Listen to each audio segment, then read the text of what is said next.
Hello friends, இன்றைக்கி சுவையான கொள்ளு தொகையில் தான் பார்க்க போகிறோம். அதுக்கு தேவையானது ஒரு கொள்ளு ஃபுல்லாக ஒரு சின்ன கப்பு, எந்த கப்பு எடுத்தாலும் அதுக்குரிய அளவு நீங்கள் எடுத்துக்கோங்க. ஒரே ஒரு சின்ன தேங்காய் திரும்பினாலும் சரி, வதையாக இருந்தாலும் சரி, 2 பல் பூண்டு, கொத்தமல்லி சும்மா அப்படியே நல்லா அந்த கொத்தமல்லியுடைய காம்புலாம் வச்சுப்போம், அது அவ்வளோ ஸ்ட்ரென்த்து. அதனால் அந்த காம்பு தான் எடுத்து வச்சுருக்கேன் அரைக்கிறதுக்கு. ஒரே ஒரு பச்சை மிளகாய், உங்களுக்கு காற்று தருப்பேன், கொத்தமல்லி, கருவேப்பிலை கொஞ்சம், புளி சும்மா ஒரு கோலிக்காய் சைஸ் புளி, சீரகம், இவ்வளோதான். இது தேவை, செம டேஸ்ட்டாக இருக்கும். எல்லாத்தையும் வறுத்துட்டு மிக்சியில் அரைக்க போகிறோம், அவ்வளோதான். உங்களுக்கு பாருங்கள், இது ரொம்ப உடல் எடையை குறைக்கும், புரோத சத்து, கால்சியம் சத்து, இரும்பு சத்து, பாஸ்பரஸ் சத்து எல்லாம் இருக்கனால இதை ஏன் விடுவானுன்னு தான் இப்போ செய்கிறேன்.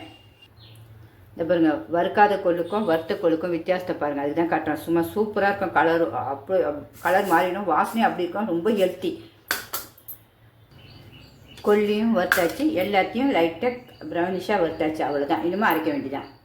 இப்போ கொள்ளு தொழில் ரெடி ஆகிடுச்சு. டேஸ்ட் பார்ப்போமா? உண்மையாகவே டேஸ்ட்டாக இருக்குது. இதோடைய எல்லா சத்தம் இருக்குமோ நம்ம ஏன் கொள்ளை விடுவானே, உடல் எடையை குறைக்கணும் தான் உடனே செஞ்சுட்டேன். இந்த பிறகு இந்த கப்பில் தான் ஒரு கப்பு எடுத்துருக்கேன். அதில் எவ்வளோ ஒரு பெரிய பவுல் ஃபுல்லாக வந்திருக்கு. எல்லோரும் செஞ்சு பாருங்கள். பிடிச்சிருந்தா சிம்பா நியூஸ் சேனலுக்கு லைக் பண்ணுங்கள், சப்ஸ்கிரைப் பண்ணுங்கள் ஃப்ரெண்ட்ஸ். யாராவது ஒருத்தர் கண்டிப்பாக பயன்படுத்தா இந்த மாதிரி வீடியோக்களை போடுறோம். பாய்.